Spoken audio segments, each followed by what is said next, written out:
नमस्ते बच्चों, कैसे हैं आप सब।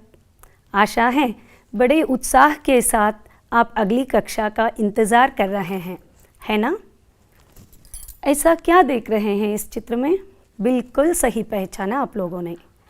यहाँ पर एक नदी सागर से मिलने जा रही है। बिल्कुल उसी प्रकार जिस प्रकार आपका ज्ञान सेतुबंध रूपी नदी के रूप में बहते हुए अब 8वीं कक्षा के हिंदी वल्लरी के पाठ्यक्रम के साथ मिलकर अपना विस्तृत रूप पाने जा रहा है। तो चलिए मैं आप सब लोगों को हिंदी वल्लरी के इस प्रथम कक्षा के लिए आप सबका स्वागत करती हूँ। बच्चों, जैसे आप जानते हैं किसी भी कार्यक्रम को शुरू करने से पहले हम भगवत स्तुति के द्वारा उस कार्यक्रम की शुरुआत करते हैं। तो चलिए आज भी इस कार्यक्रम को हम एक शारदा स्तुति के साथ शुरू करेंगे। 1 मिनट बच्चों, यह गाना तो आप सुनेंगे भी, मगर सुनने के साथ साथ इस गाने के अर्थ को भी आपको ध्यान देकर ग्रहण करना पड़ेगा। तो चलिए अब यह गाना सुनेंगे। ताई शारदे लोक पूजिते ज्ञानदाते नमोस्तुते प्रेमದಿಂದಲಿ ಸಲಹು ಮಾತೆ ನೀಡು ಸನ್ಮತಿ ಸೌಖ್ಯದಾತೆ ತಾಯಿ ಶಾರದೆ ಲೋಕ ಪೂಜಿತೆ ಜ್ಞಾನದಾತೆ ನಮೋಸ್ತುತೆ ಅಂಧಕಾರವ ಓಡಿಸು ಜ್ಞಾನ ಜ್ಯೋತಿಯ ಬೆಳಗಿಸು ಹೃದಯ ಮಂದಿರದಲ್ಲಿ ನೆಲೆಸು ಚಿಂತೆಯ ಅಳಿಸು ಶಾಂತಿಯ ಉಳಿಸು ತಾಯಿ ಶಾರದೆ ಲೋಕ ಪೂಜಿತೆ ಜ್ಞಾನದಾತೆ ನಮೋಸ್ತುತೆ ನಿನ್ನ ಮಡಿಲಿನ ಮಕ್ಕಳಮ್ಮ ನಿನ್ನ ನಂಬಿದ ಕಂದರಮ್ಮ ನಿನ್ನ ಕರುಣೆಯ ಬೆಳಕಲೆಮ್ಮ ಬಾಳನು ಬೆಳಗಮ್ಮ ನಮ್ಮ ಕೋರಿಕೆ ಆಲಿಸಮ್ಮ ತಾಯಿ ಶಾರದೆ ಲೋಕ ಪೂಜಿತೆ ಜ್ಞಾನದಾತೆ ನಮೋಸ್ತುತೆ ಒಳ್ಳೆ ಮಾತುಗಳಾಡಿಸು ಒಳ್ಳೆ ಕೆಲಸವ ಮಾಡಿಸು ಒಳ್ಳೆ ದಾರಿಯಲೆಮ್ಮ ನಡೆಸು ವಿದ್ಯೆಯ ಕಲಿಸು ಆಸೆ ಪೂರೈಸು ತಾಯಿ ಶಾರದೆ ಲೋಕ ಪೂಜಿತೆ ಜ್ಞಾನದಾತೆ ನಮೋಸ್ತುತೆ ಜ್ಞಾನದಾತೆ ನಮೋಸ್ತುತೆ ಜ್ಞಾನದಾತೆ ನಮೋಸ್ತುತೆ। बच्चों, अब मुझे यह बताइए कि आपने इस गाने के दौरान किस चीज़ को ध्यान दिया। आप लोग अंदाज़ा लगा सकते हैं कि इस गाने में बच्चे कोई मामूली मांग नहीं कर रहे हैं भगवान से कि मुझे परीक्षा में अच्छे अंक दिला दो, या परीक्षा में प्रश्न पत्र को बहुत आसान बना दो, या मुझे परीक्षा में अव्वल दर्जा दिला दो। बिल्कुल नहीं, बल्कि यहाँ पर बच्चे भगवान से सद्बुद्धि की मांग कर रहे हैं, ज्ञान की मांग कर रहे हैं, ताकि वे आदर्श जीवन बिता सके जिससे समाज से भी जुड़े रहे। तो चलिए इसी तरह का संदेश देता है अब हमारी 8वीं कक्षा की प्रथम कविता प्रार्थना। बच्चों, इस प्रार्थना कविता को जानने से पहले इसमें निहित कविता के आशय को हम जान लेंगे। इस कविता का प्रथम आशय है मनुष्य जीवन में सद्भाव का प्रधान स्थान है। सद्भाव यानी सद्भाव का अर्थ होता है सत यानी अच्छा, भाव यानी भावना। और दूसरा आशय यह है कि छोटे बड़े का भेदभाव न रखते हुए सबके साथ मिलजुल कर रहना चाहिए। और तीसरा संदेश यह मिलता है कि किसी का अपमान नहीं करना चाहिए और अपने देश के प्रति अभिमान रखना चाहिए। तो चलिए बच्चों, अब इस कविता को बहुत धीमी गति से हम वाचन करेंगे। वहाँ पर देखिए, सच बोले सच बात विचारे भले काम पर जीवन वारे मिलकर रहें नियम अपनाएं, बीती बातों को बिसराए, छोटे बड़े सभी मिल जाएं, गिरे हुए को तुरंत उठाए, करे किसी का ना अपमान, ऐसी ही मति दो भगवान, एक रहे सद्भाव रखे हम, देश देश में मान रखे हम, हठ छोड़े संयम अपनाएं, मातृभूमि पर बलि बलि जाएं। बच्चों, क्या आप लोगों ने एक बात को ध्यान दिया? जो भी यहाँ पर अलग रंग में आपको दिख रहे हैं, ये सब इस पद्य में आए हुए नए शब्द हैं।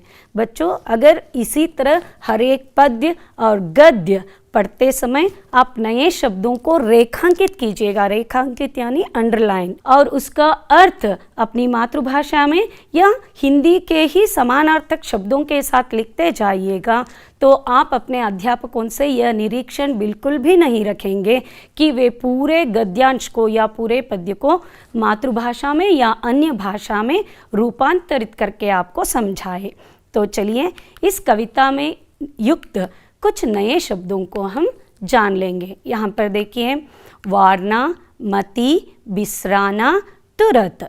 तो वारना शब्द का अर्थ है न्योछावर करना, समर्पित करना, त्याग देना।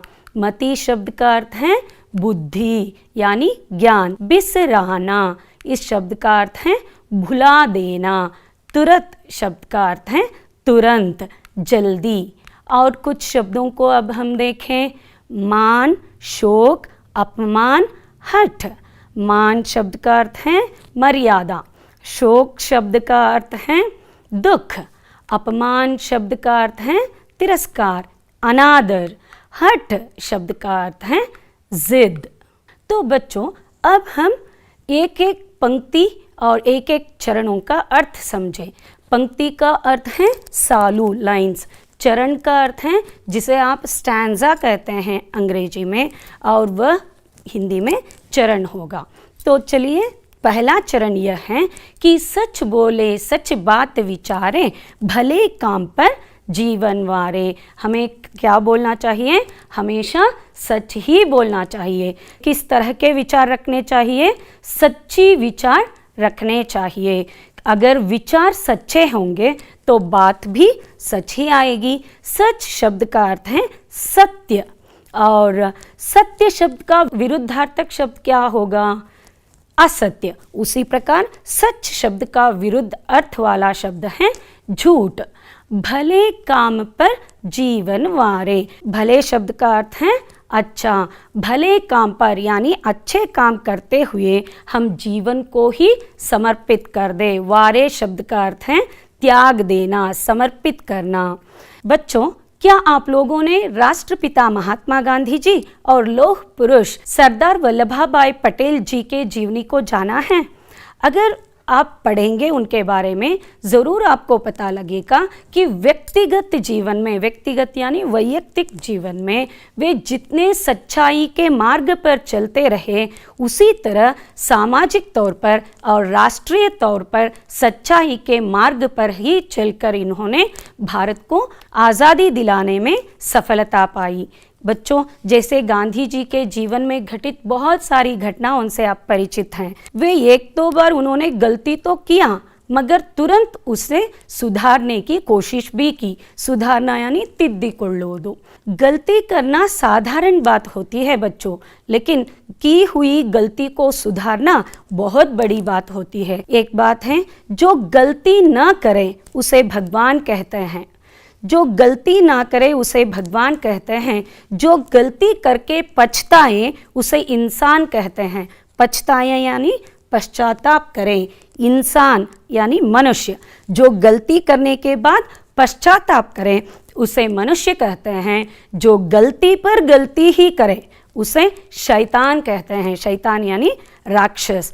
तो देखिए, इसी तरह गलती करने के बावजूद भी हर किसी के सामने अपनी गलती को वे मान लिया करते थे। क्या पता है लौह पुरुष सरदार वल्लभ भाई पटेल जी क्या कहा करते थे? Don't leave the dignity of speaking, lying is the work of coward. यानी बोलते समय अपनी मर्यादा को मत छोड़ना, क्योंकि झूठ बोलना कायर का काम है। कायर शब्द का अर्थ है हेड़ी। तो हमें समझ में आ गया ना, हमें सदा सच्ची बातों को विचार करना चाहिए, हमेशा सत्य बोलना चाहिए और अच्छे काम पर अपना सर्वस्व त्याग करने के लिए भी हमें तैयार रहना चाहिए। तो चलिए अब हम दूसरे चरण तक पहुंचेंगे। दूसरा चरण यह है, मिलकर रहें, नियम अपनाएं, बीती बातों को बिसराएं। मिलकर रहें यानी मिलजुल कर रहना, साथ निभाना।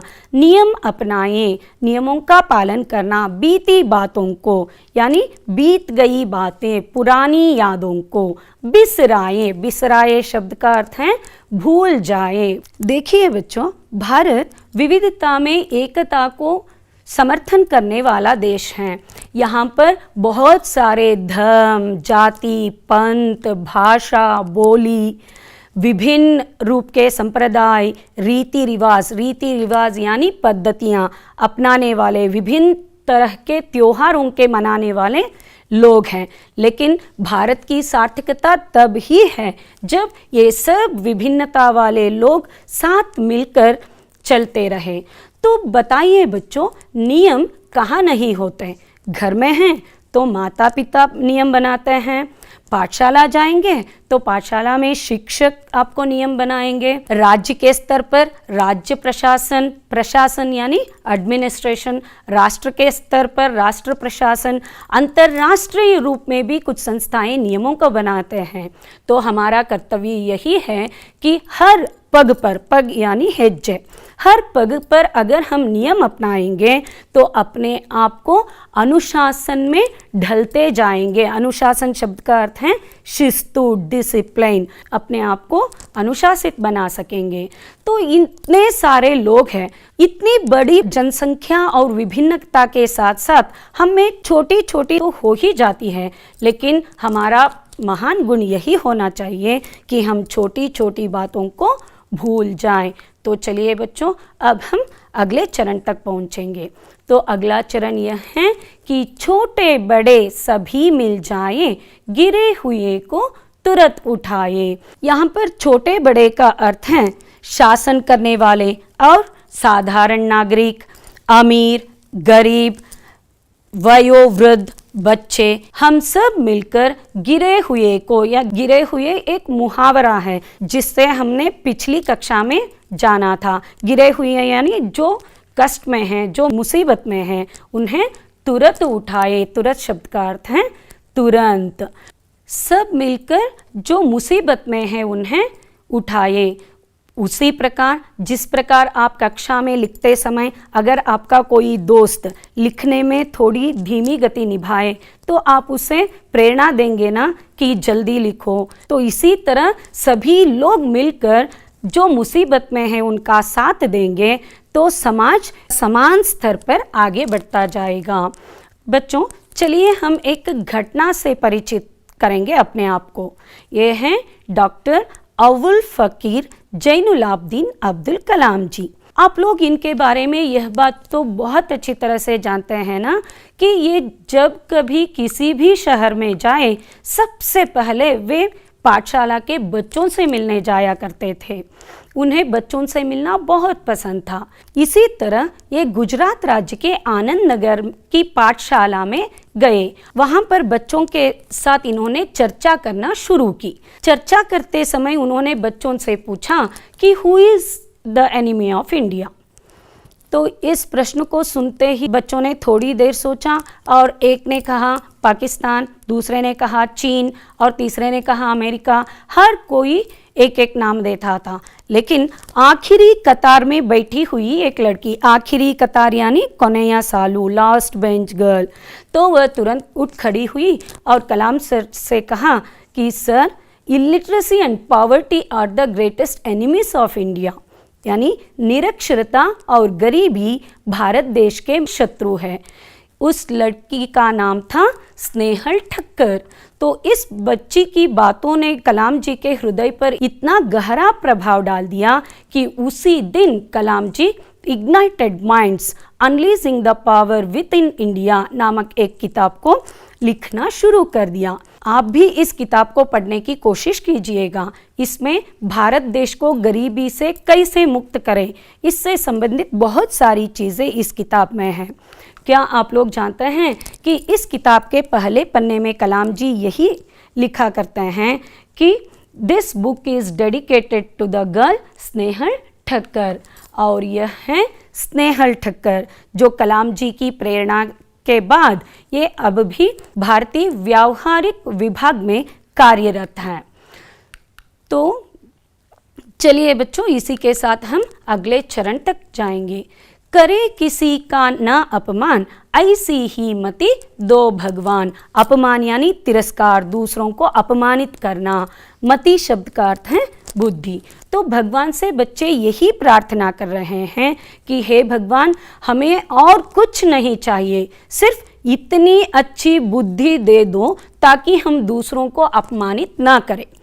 बच्चों, हमेशा एक बात याद कीजिएगा, जब भी आपको किसी को गालियां देने का मन करता है, गालियां यानी बैगड़ू, स्कोल्डिंग्स, गालियां देने का मन करता है, तब अपने आप को नियंत्रित कर लीजिएगा। सामने वाले को सिर्फ इसी कारण के लिए हमें अपमानित नहीं करना चाहिए क्योंकि वह भी हमारी तरह इंसान है, मनुष्य है।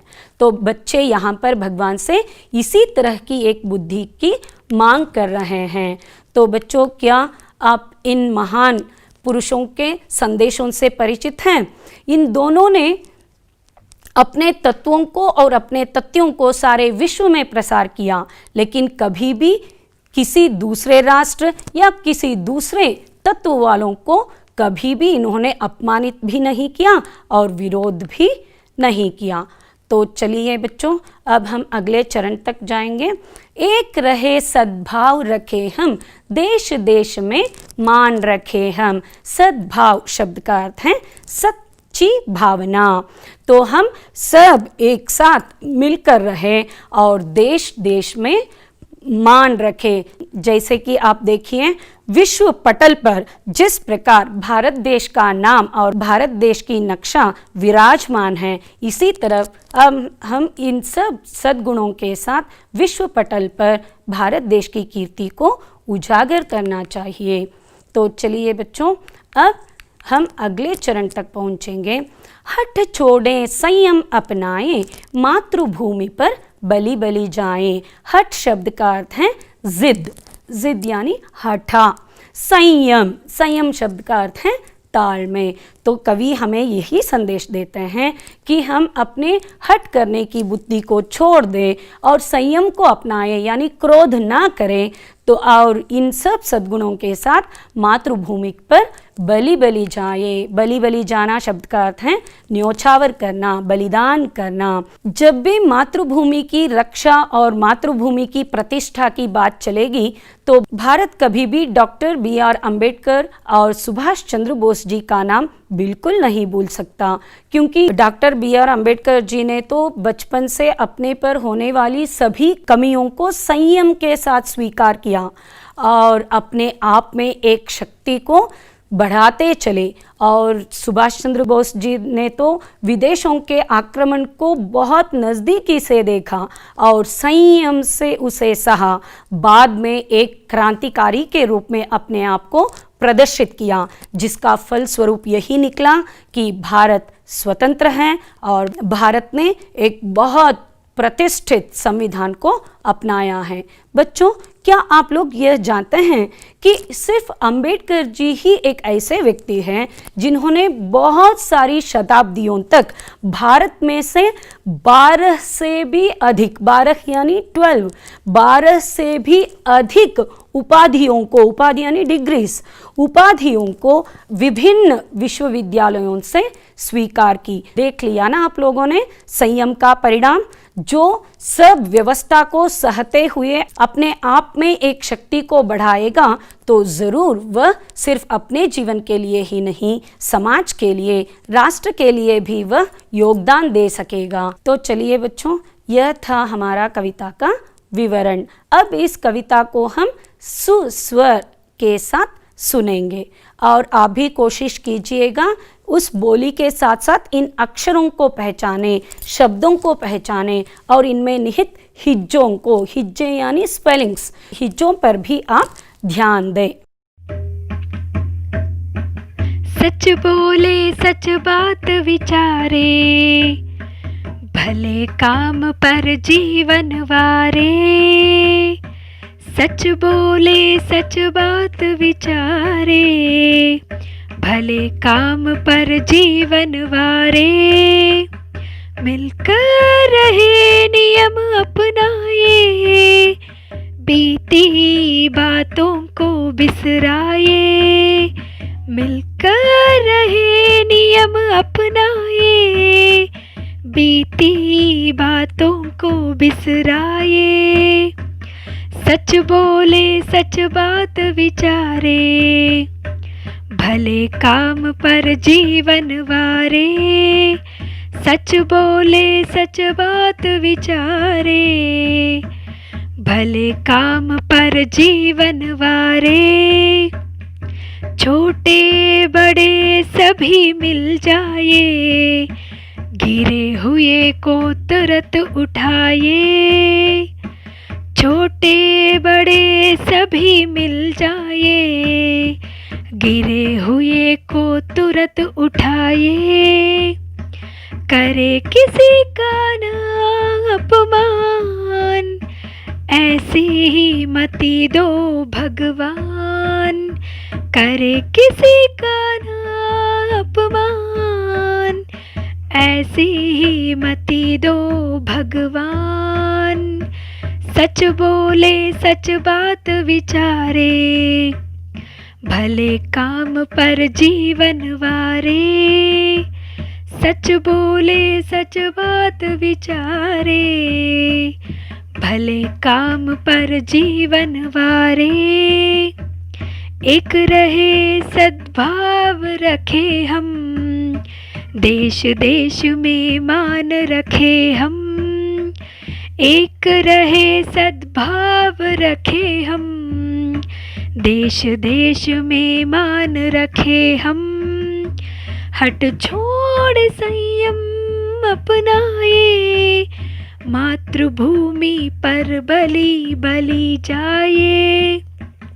हट छोड़ संयम अपनाए, मातृभूमि पर बलि बलि जाए। अब हम देखेंगे कि इस कविता में निहित कुछ टिप्पणियों के बारे में। टिप्पणियाँ जो कठिन तथ्य है, जिन्हें हम उनके अर्थ को समझते हुए आसान बना सकते हैं, जैसी बीती बातें यानी पुरानी यादें, गिरे हुए को उठाना यानी निर्बल लोगों की मदद करना, हठ छोड़े संयम अपनाएं का अर्थ है छोटी बातों के लिए झगड़ा न करना, क्रोध का नियंत्रण करना।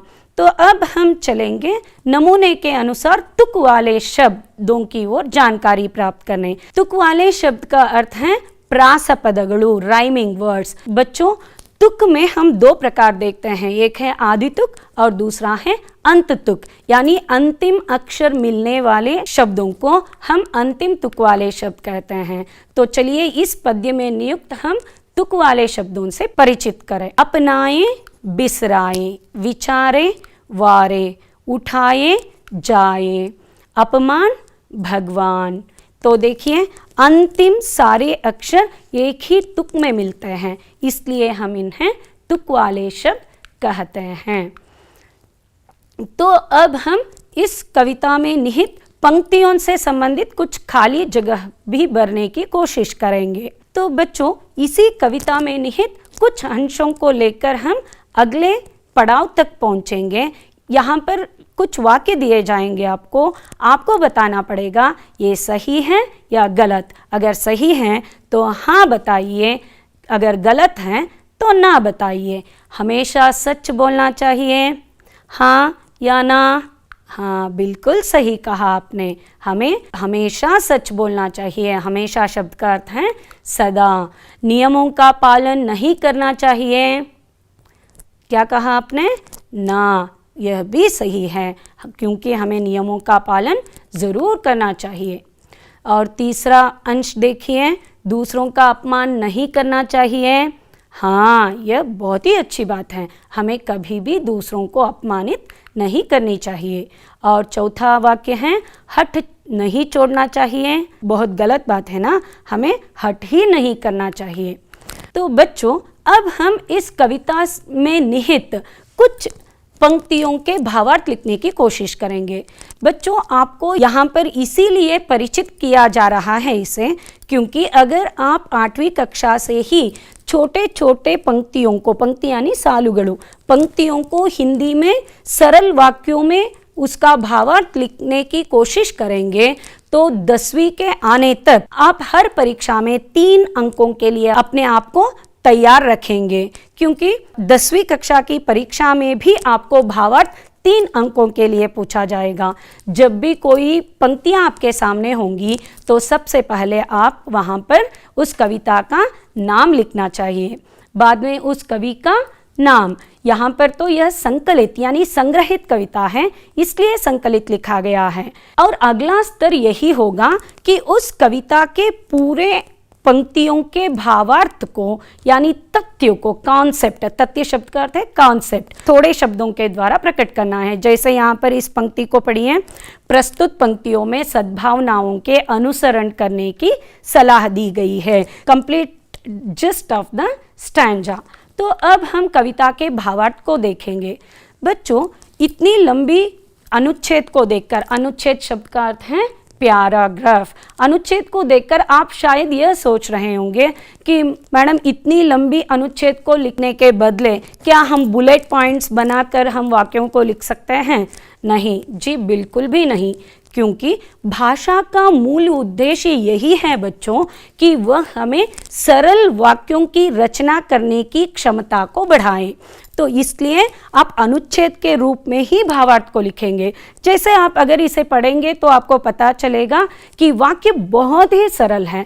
जैसे वहाँ पर पढ़िए, कवि पाठकों से अपने मन की भावनाओं को व्यक्त कर रहे हैं। सच बोलना चाहिए, हमेशा अच्छे विचार करना चाहिए, भले काम के लिए जीवन को न्योछावर करना चाहिए, न्योछावर बलिदान, अच्छे काम की पूर्ति के लिए सब कुछ त्याग करना चाहिए, आपस में मिलकर रहना चाहिए। आपस शब्द का अर्थ क्या है? एक दूसरे के साथ। जीवन में नियमों को अपनाना चाहिए, नियम का पालन करना चाहिए, बीती हुई बुरी बातों को भूलना चाहिए, बुरी घटनाओं को याद करना ठीक नहीं है। बहुत ही सरल है ना भावार्थ लिखना। तो बच्चों, अब मैं आपको अभ्यास के लिए कुछ पंक्तियां दे रही हूँ। आपको इसे घर में बस अभ्यास कीजिएगा। जब पाठशाला जाने के बाद अपने अध्यापकों को दिखाएंगे तो आपको ज़रूर शाबाशी मिलेगी। मैं चाहती हूँ कि आप इन पंक्तियों को लिखें। ये हिंदी की प्रसिद्ध कवयित्री श्रीमती सुभद्रा कुमारी चौहान जी से लिखित मेरा बचपन कविता की पंक्तियाँ हैं।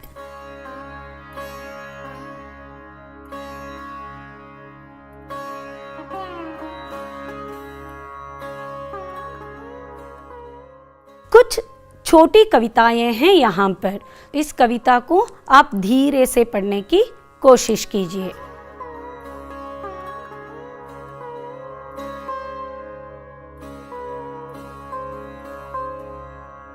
बच्चों, क्या आप लोगों को आपकी नली कली की कक्षाएं याद हैं जहाँ पर आपकी फेवरेट टीचर आपको अभिनय के साथ कुछ गाने सिखाती थी? तो यह भी आप उसी तरह कोशिश करते हैं। जैसे कि देखिए, मछली जल की रानी है, जीवन उसका पानी है, हाथ लगा वो डर जाएगी, बाहर निकालो मर जाएगी। बच्चों, आप बताइए कौन है यह? यह है तितली रानी। अब तितली रानी से भी संबंधित एक कविता को पढ़िए आप, या उसका गायन कीजिए। तितली रानी कितनी प्यारी कितनी सयानी, रंग बिरंगे पंख सजीली, लाल गुलाबी नीले पीले। हम इस पद्य से संबंधित एक शब्द पहेली को जानेंगे। यह एक तालिका है बच्चों। इस तालिका में, इस पद्य में निहित बहुत सारे शब्द हैं। आप लोगों को उन्हें चुनकर लिखना पड़ेगा। तो चलिए आप चुनने की कोशिश कीजिए। देखेंगे कि किन किन नए शब्दों को आपने ढूंढ लिया इस पद्य से संबंधित।